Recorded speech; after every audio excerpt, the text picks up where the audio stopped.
Hello, I'm Cody Whipple with the Pennsylvania Fish and Boat Commission. The following series of videos is all about making connections. So when I'm talking about making connections, I'm talking about connecting everything that's going on in a natural ecosystem setting or a natural stream setting back to the aquarium that's right in your classroom. So the aquarium that's in your classroom, what you're trying to do is create the best model ecosystem that's going to give your trout the best chance at thriving and surviving. So the first piece of equipment or aquarium equipment that I'm going to talk about is your air stone. So the main purpose of your air stone is to supply adequate dissolved oxygen, or to help get dissolved oxygen into the water for your trout. The trout in your aquarium, they're not like us. They can't breathe atmospheric oxygen. They actually breathe oxygen that's been dissolved into the water. So as your air stone is working, you'll notice all of those small little bubbles.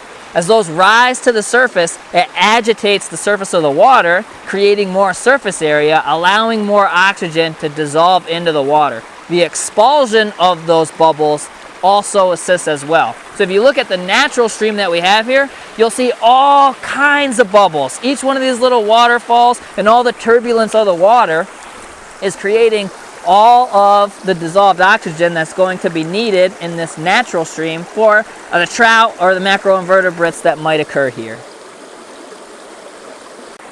So the next piece of equipment that we're going to talk about is your aquarium chiller. By now you've probably learned that trout require cold, clean water to survive and thrive in one of Pennsylvania's natural waterways.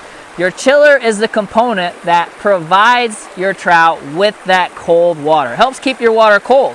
One reason that you want your water to be cold, we talked about that air stone and supplying all that dissolved oxygen. Cold water can hold more dissolved oxygen that has a higher dissolved oxygen content when you compare it to water that is warmer.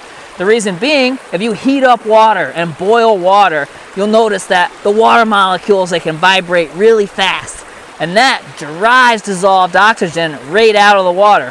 When the water is cooler, those water molecules don't vibrate around as quickly, therefore it doesn't drive the dissolved oxygen right out of the water.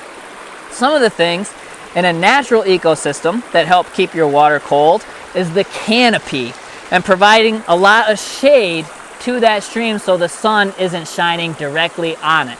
Right here on this stream we got a nice white pine. We even have some big sycamore trees. And if you've ever seen the leaves on a sycamore tree, you would see that they're really, really big, and those will help provide a lot of shade to our waterway.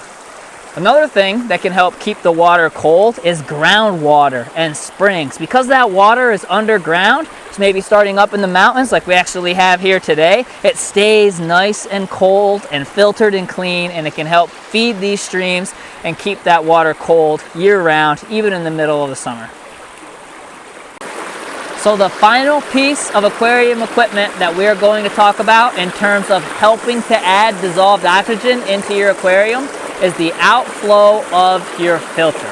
So you'll notice that when you set up your aquarium, you're going to make sure that you set the outflow up higher than the actual surface of your water. So that way when the water comes out, it's acting like a waterfall. And what it's going to do is exactly like how this is doing here. That water starting up above the surface of the water, it's creating more surface area on the actual surface of the water, allowing more dissolved oxygen to actually get into that water. Also, you'll notice all the little bubbles as well.